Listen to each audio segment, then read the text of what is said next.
যখন বনে বনে জঙ্গলের ভিতর দিয়ে যাচ্ছে বাবা, তখন বনের ভিতরে গেলে কি হবে? অন্ধকার। তাহলে বনের ভিতরটা অন্ধকার, নক্তং ভীরুরায়, অন্ধকারে নন্দ মহারাজ আর কাউকে দেখতে পাচ্ছে না। আর প্রচন্ড মেঘের গর্জন শুরু হয়ে গেছে, ডালপালা যেন ভেঙে ভেঙে পড়ছে, বিদ্যুৎ চমকাচ্ছে। আর সেই সময় বিপদে পড়ে নন্দ মহারাজ ভগবানকে ডাকতে শুরু করেছে।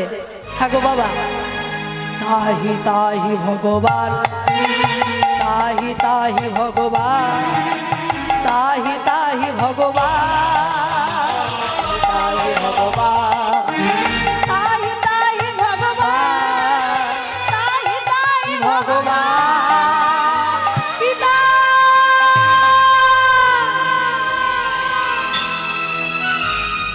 পিতা নক্তং ভীরুরায়, হরি বল।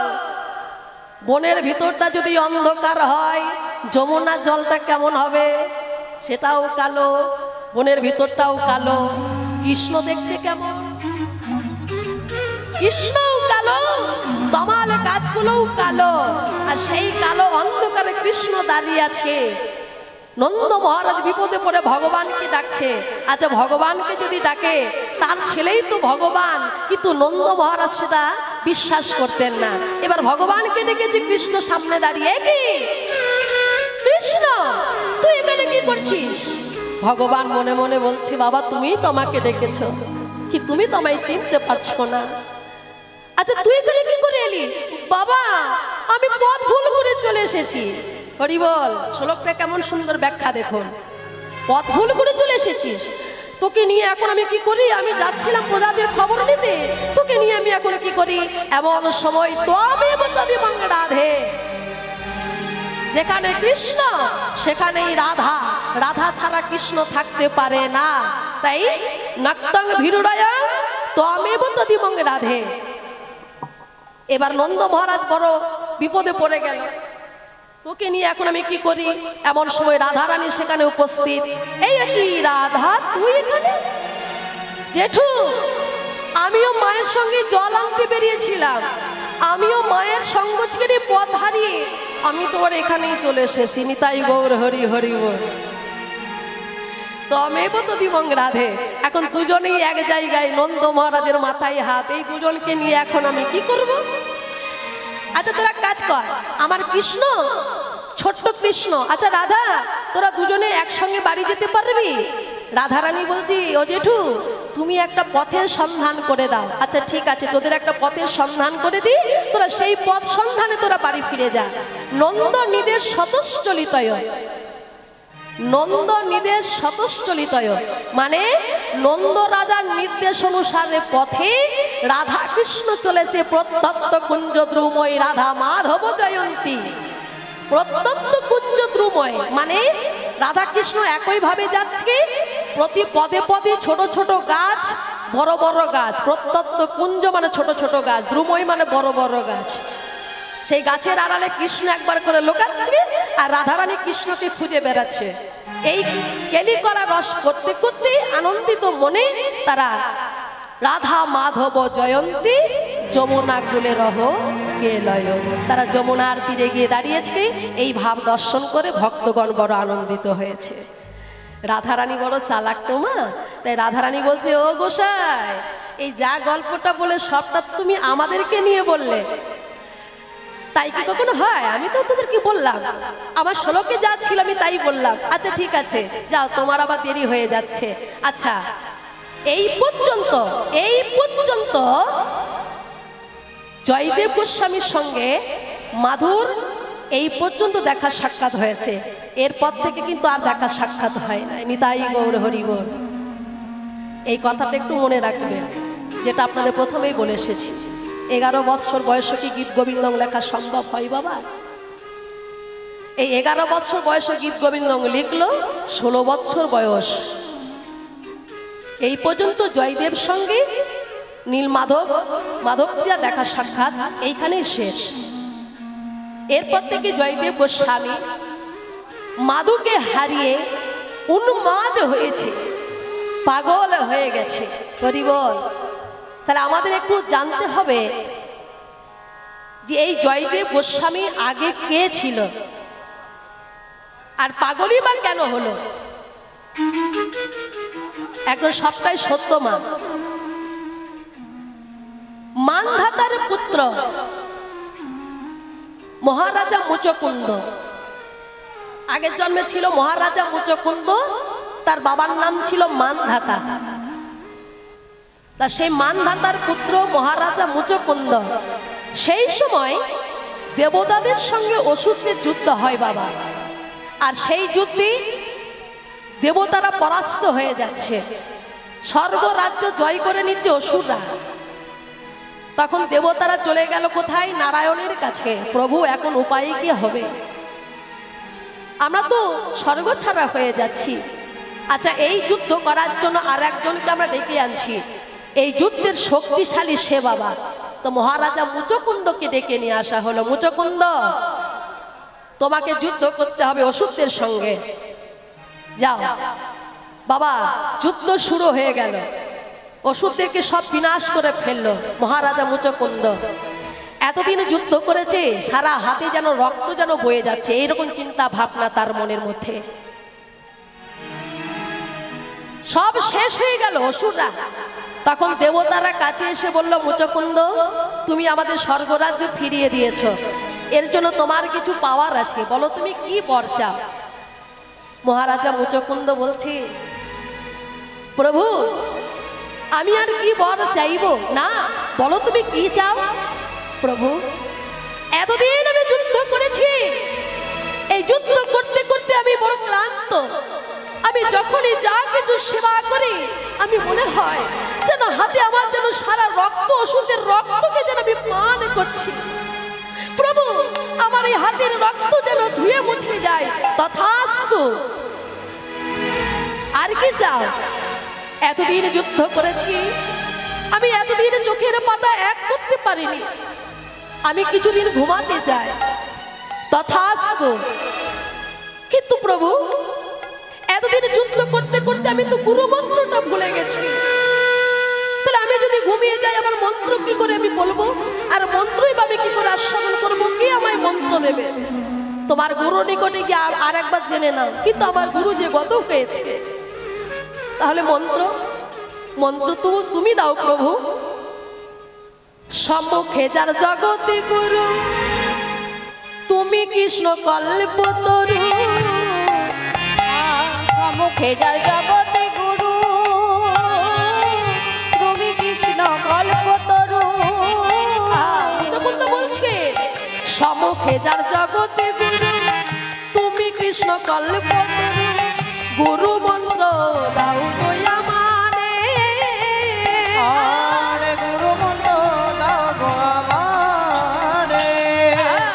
ও হে কৃষ্ণ কৃপাময়, যদি মনে কৃপা হয়, ও কৃষ্ণ কৃপাময়, যদি মোরে কৃপা হয়। প্রাণ দিও তব চরণে, তুমি স্থান দিও তব চরণে। ঠিক আছে, তোমার যে কোনো মনের ইচ্ছা, আমি তোমাকে মন্ত্র দিলাম। আজ থেকে আমি হলাম তোমার গুরু। মন্ত্র কি দিল? হরে কৃষ্ণ রাম। এই মন্ত্র তুমি এবার উচ্চারণ করবে, আর যতদিন ইচ্ছা তুমি ঘুমাবে। প্রভু, তুমি কি বলছো? আমি যদি ঘুমিয়ে যাই, আমি যে আবার মন্ত্র ভুলে যাব। শোনো মুচকুন্দ, এটা আমার আদেশ। তুমি যতদিন ইচ্ছা, তোমার মনের ইচ্ছা, তুমি ঘুমাও, কিন্তু ঘুমালেও তোমার মুখে এই মন্ত্র উচ্চারণ হবে। মন্ত্র কখনো আর বন্ধ হবে না। যাও, ওই গুহার ভিতরে চলে যাও। ওই গুহার ভিতরে যতদিন ইচ্ছা তুমি ঘুমাও। তবে একটা কথা, যদি কেউ তোমার এই কাঁচা ঘুমকে ভাঙাবার কেউ চেষ্টা করে, তুমি যার দিকে তাকাবে সেই পুরে ছাই হয়ে যাবে। যাও। চলে গেল গুহার ভিতরে। সেই গুহার ভিতরে মুচকুন্দ ঘুমিয়ে আছে বাবা। সত্য যুগ পার হয়ে গেল তখনও ঘুমিয়ে আছে, ত্রেতা যুগ পার হয়ে গেল তখনও ঘুমিয়ে আছে, দাপরের শেষ কলি ঢুকবে তখনও মুচকুন্দ ঘুমিয়ে আছে। আর সেই সময় দ্বারকার রাজা হচ্ছে কৃষ্ণচন্দ্র। কোথায় আছে বাবা লীলাটা? তখন দ্বারকার রাজা কৃষ্ণচন্দ্র। কৃষ্ণচন্দ্র দ্বারকার রাজা হয়ে বসে আছে, সঙ্গে তার স্ত্রীগুলো রয়েছে বেশ। আর সেই সময় কাল দেবী সে কি করেছে, কাল যেমন তার চরদের পাঠিয়ে দিল, আজকে রাতে কৃষ্ণ বলরামকে শেষ করে দিতে হবে, চলো। তারা এবার বেরিয়ে পড়েছে। আর কৃষ্ণ তো জানে আজকে আমাকে মারার জন্য কাল যবন বেরিয়ে আসবে, কিন্তু আমাকে মারবে কি, সে নিজে প্রস্তুত থাকুক আজকে তার জীবন নিয়ে। কাল যবন বেরিয়ে পড়েছে, আর ওইদিকে কৃষ্ণ বলরাম যেই বেরিয়েছে চারিদিকে কৃষ্ণ বলরামকে ঘিরে ধরেছে। কাল যবন সেনাপতি যারা যারা ছিল চর দল সবাই তাকে ঘিরে ধরেছে। বলরাম বলছে এখানাই, ওই দেখ চারিদিকে সব ছোটাছুটি করছে, আমাদের বোধহয় ঘিরে ফেলেছে, এবার কি করবি? বলরাম একটু তোতলা আর কি, কানাই কি করবি? দাদা চিন্তা নেই, ওই গুহার ভিতরে চলো, আমরা ওইখানে আশ্রয় নিই। আর ওই গুহা দিয়ে কিন্তু মুচকুন্দ ঘুমিয়ে আছে। দেখুন এবার যেই কৃষ্ণ বলরাম চলে গেছে গুহার ভিতরে, কিন্তু যেখানে মুচকুন্দ আছে সেই গুহায় কিন্তু যায়নি, পাশের একটা গুহায় কৃষ্ণ বলরাম লুকিয়ে আছে। আর যে গুহায় মুচকুন্দ ঘুমিয়ে আছে কাল যেমন সেই গুহায় ঢুকে পড়েছে। বলেছে না যে তার ঘুম ভাঙাবে সে একদম পুড়ে ছাই হয়ে যাবে, তার মৃত্যুর কারণ এবার এগিয়ে এসেছে। যেই কাল যেমন গুহার ভিতরে ঢুকেছে, এই যে কৃষ্ণ এবার পালিয়ে যাবে কোথায়? তুমি কি ভেবেছো ঢাকা ঢুকো নিয়ে ঘুমাবে, তুমি রেহাই পেয়ে যাবে? এবার তুমি দেখো তোমার কি অবস্থা করি। কিন্তু ওখানে কৃষ্ণ বলরাম না, যেই কাল যবন ঢুকে মারলো মুচকুন্দর বুকে একটা লাথি। সত্য তেতা দাপর এই যুগগুলোতে মুচকুন্দ ঘুমিয়ে আছে। এবার বুকে যখন এক লাথি মেরেছে কৃষ্ণ বলরাম মনে করে বিরাট একটা মানুষ তো, যেই লাথি মেরেছে তার ঘুমটা ভেঙে গেছে। আর যেই ঘুমটা ভেঙে গেছে বাবা, এতদিন থেকে ঘুমিয়েছিল তো চোখটা রগড়াতে রগড়াতে উঠেছে। যেই রগড়াতে রগড়াতে উঠেছে সঙ্গে সঙ্গে কাল যবনের দিকে যেমনই তাকিয়েছে বাবা, যত যত সেনাপতির দল ছিল সৈন্য দল ছিল কাল যবন সব পুড়ে ছাই হয়ে গেছে।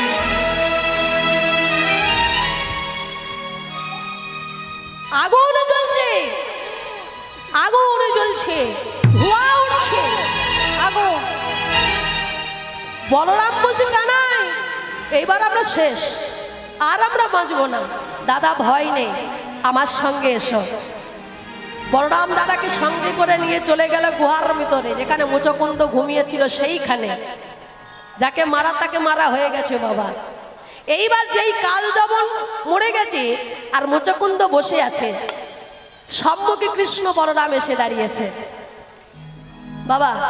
আর কৃষ্ণ বলরাম যেই দাঁড়িয়েছে আর অমনি মুচকুন্দ গুরুদেবকে দেখতে পেয়ে গুরুদেবের চরণে গিয়ে লুটিয়ে পড়েছে। গুরুদেব প্রণাম গুরুদেব। বলরাম বলছি এই কানা, ও তোকে গুরুদেব বলে প্রণাম করছি কেন? তুই তো কোনো শিষ্য সামন্ত করিসনি, এই শিষ্য সামন্ত তুই কবে করলি? দাদা এই শিষ্য আমার এখনকার শিষ্য নয়, এই শিষ্য হল আমার সত্য যুগে, হচ্ছে মহারাজা মুচকুন্দ। আমি অনেক আগেই তাকে শিষ্য করেছি। মুচকুন্দ বলছি গুরুদেব তুমি তো কত বড় মানুষ ছিলে, তা এত ছোট মানুষ তুমি কি করে হলে? তখন ভগবান বলছে মুচকুন্দ সত্য যুগে পার হয়ে গেছে, তুমি আমায় দেখেছিলে সত্য যুগে, সত্য যুগ পার হয়ে গেছে, ত্রেতা যুগে পার হয়ে গেছে, এটা দাপর। এর মাঝখানে কত লীলা হয়ে গেছে সেটা তুমি জানো না, তুমি তো ঘুমিয়েছিলে। তখন মুচকুন্দ বলছে প্রভু এর মাঝে তুমি এত লীলা করে ফেললে, আর আমি কিছু জানতে পারলাম না, এইবার সূচনাটা আস্বাদন করে নি। তা তুমি এর মাঝখানে এত লীলা করলে, আমি কিছু জানতে পারলাম না প্রভু। আর আমি এখানে পড়ে থাকতে চাই না, আমি বা তোমার লীলা আস্বাদন করতে চাই, আমি তোমার লীলা জগতে প্রচার করতে চাই। ঠিক আছে, তো বলো তুমি কোথায় জন্ম নিতে চাও, যেখানে জন্ম নিলে আমি তোমার লীলা জগতে প্রচার করতে পারবো, তুমি আমাকে সেখানেই জন্ম দাও। ঠিক আছে, সপ্তদ্বীপা ভারতভূমি মধ্যবঙ্গ দেশ, তুমি কোথায় জন্ম নিতে চাও, যেখানে জন্ম নিলে আমি তোমার লীলা প্রচার করতে পারবো, তুমি সেইখানে আমাকে জন্ম দাও। সেটা কোথায় বাবা? সেটা হলো অজয় নদের কূলে কেন্দ্রবিল্ল গ্রামে, সেইখানেই জন্ম নিল এই জয়দেব গোস্বামী। তবে শোনা, রাধা কৃষ্ণের প্রেম তত্ত্ব জানতে গেলে, রাধা কৃষ্ণের প্রেম তত্ত্বকে প্রচার করতে গেলে আগে তোমাকে নিজের প্রেম তত্ত্ব জানতে হবে। যতক্ষণ তুমি তোমার নিজের প্রেম তত্ত্ব জানতে না পারছো, ততক্ষণ তুমি এই লীলা জগতে প্রচার করতে পারবে না।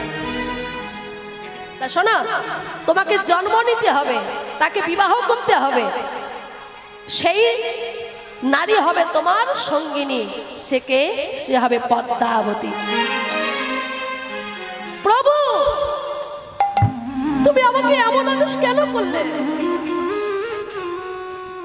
আমি তোমার লীলা জগতে প্রচার করতে চাই, আর তুমি আমাকে নারী সঙ্গ করতে বললে। না না, আমি আর নারী সঙ্গ করতে চাই না প্রভু। মুচকুন্দ, তুমি আমার আদেশ অমান্য করো।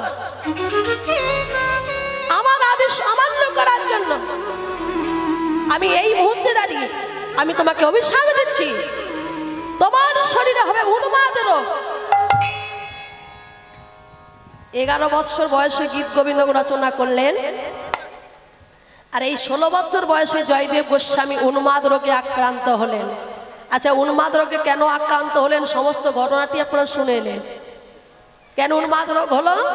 না, ভগবানের আদেশ অমান্য করেছিল। এই আদেশ অমান্যটা কি আদেশ? না, জয়দেব গোস্বামী মানে মুচকুন্দ বলেছিল আমি আর নারীর সঙ্গ করতে চাই না। এই জয়দেব গোস্বামী বলেছিল আমি নারীর সঙ্গ করতে চাই না।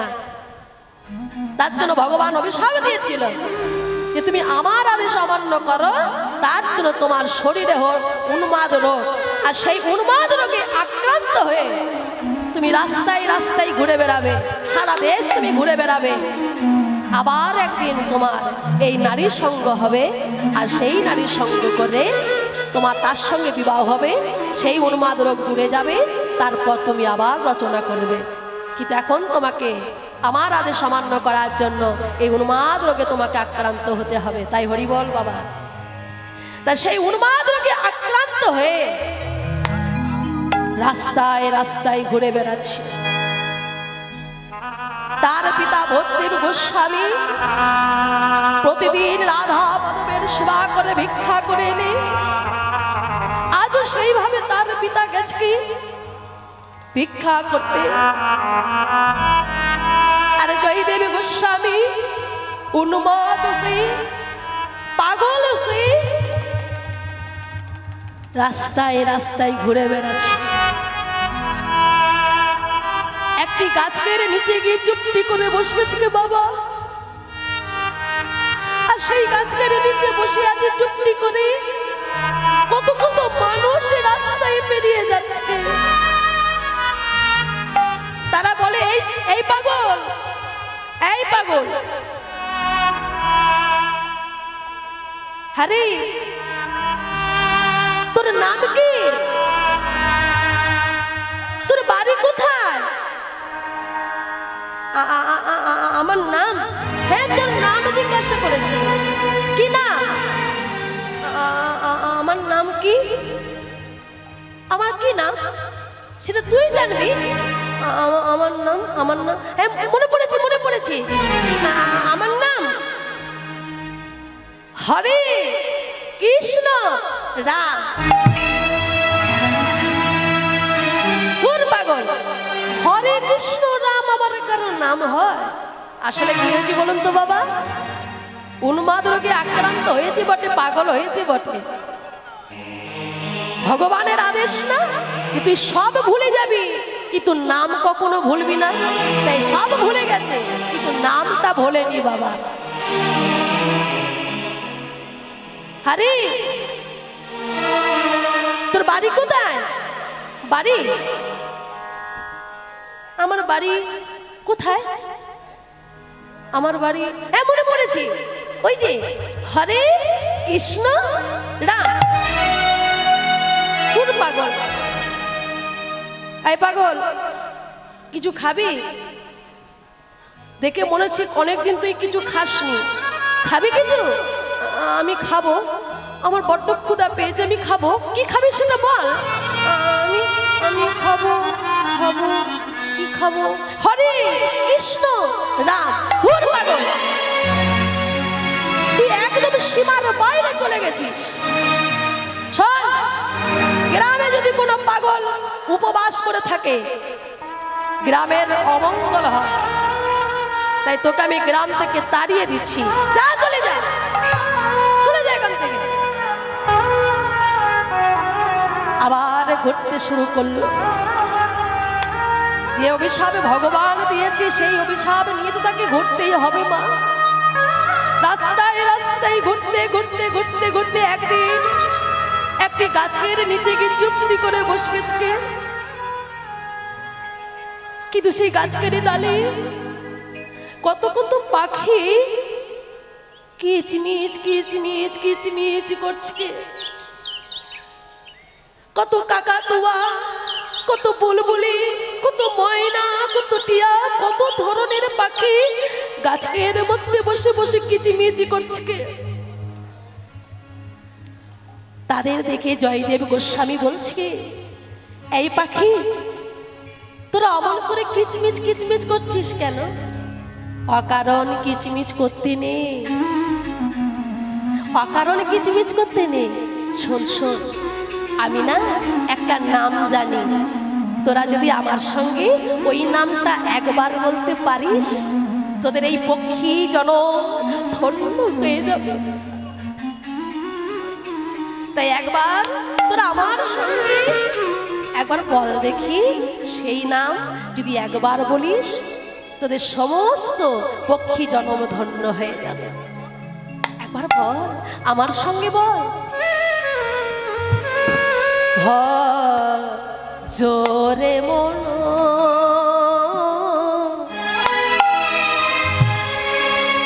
হরে কৃষ্ণ রাম।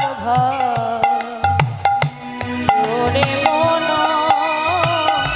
হরে কৃষ্ণ রাম। জোরে মন হরে কৃষ্ণ রাম। জোরে মন হরে কৃষ্ণ রাম। হরে কৃষ্ণ রাম ভজ, হরে কৃষ্ণ রাম। হরে কৃষ্ণ রাম ভজ, হরে কৃষ্ণ রাম। আর হরে কৃষ্ণ রাম ভজ, হরে কৃষ্ণ রাম ভজ। জোরে মন হরে কৃষ্ণ রাম ভজ। জোরে মন হরে কৃষ্ণ রাম।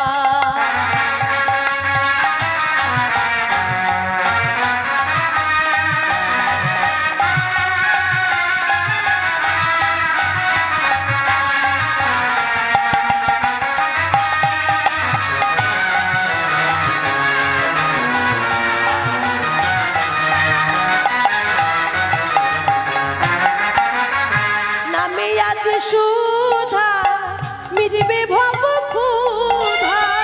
নামে আছে সুধা, মিটবে ভব ক্ষুধা। এই নামে আছে সুধা, মিটবে ভব ক্ষুধা।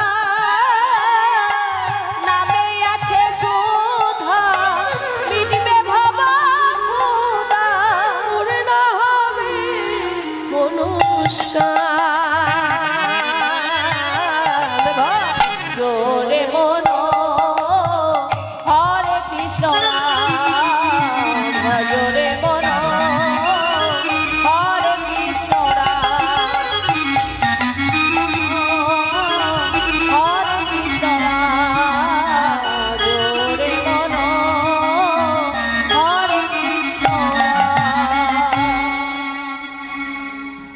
এইভাবে যখন নাম বলছি, আর ওই দিক থেকে চলে এলো তার বন্ধু পরাশর। জয়দেব, জয়দেব, জয়দেব, জয়দেব, জয়দেব, কি হয়েছে? পরাশর, এই পরাশর, তুই অমন করে ছুটতে ছুটতে এসেছিস, কি হয়েছে?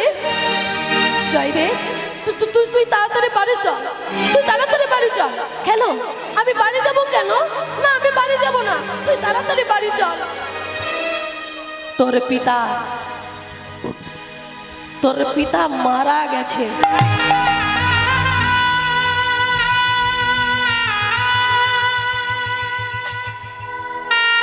কি বললি? কি বললি? আরেকবার বল। তোর পিতা মারা গেছে।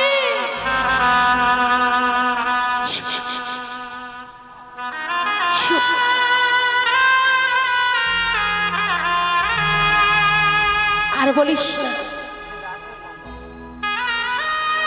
জয়দেব, তোর পিতা আর নেই, চিরকালের মতন তোকে ছেড়ে চলে গেছে। আর আর বলিস না, আর বলিস না। আমার পিতা ঘুমোচ্ছে, তাই না? আরে ঘুমোতে দে, ঘুমোতে দে। জয়দেব, তোর পিতার ঘুম আর কোনোদিন ভাঙবে না। না ভাঙো, আমার পিতার ঘুম আর না ভাঙো, আমার পিতা ঘুমিয়ে থাকো। কেন জানিস? একদিন আমার পিতা আমাকে জড়িয়ে ধরে ঘুমিয়ে আছে। যখন আমার পিতা আমাকে জড়িয়ে ধরে ঘুমিয়ে আছে, আর ঘুমের ঘুরে আমি যখন ঘুম থেকে উঠে দেখি যে আমার পিতা জেগে বসে আছে। আমি বললাম, পিতা, অনেক রাত্রে হয়েছে পিতা,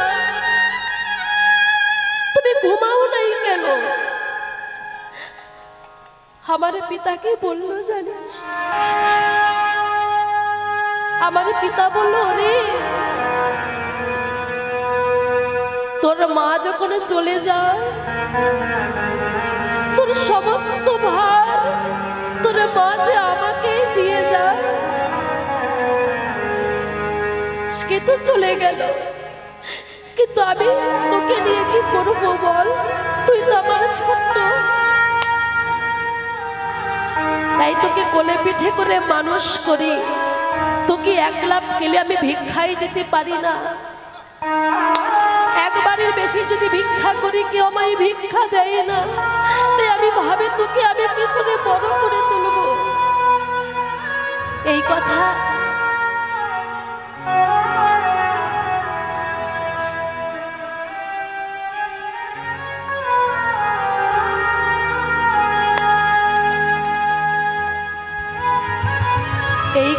ভাবতে ভাবতে আর আমার ঘুমানো হয় না, সকাল হয়ে যায়। ওরে পরাশর, আজ আমার সেই পিতা ঘুমিয়ে গেছে।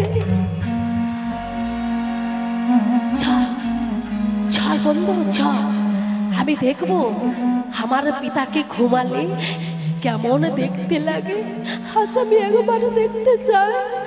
চলো বন্ধু আমার সঙ্গে, চল। এক দৌড়ে ছুটে চলে গেল জয়দেব সেই কেন্দ্র বিল্ল গ্রামে, সেই কদমে খন্ডির ঘাটে। দেখলো তার পিতার মৃতদেহটা ঘিরে জমিদার বাবু, নায়েব মশাই, কত কত মানুষ বসে আছে। জয়দেবী গোস্বামী সেখানে যেতেই বলে উঠলো, জমিদার বাবু, এই যে পাগল, তোর পিতা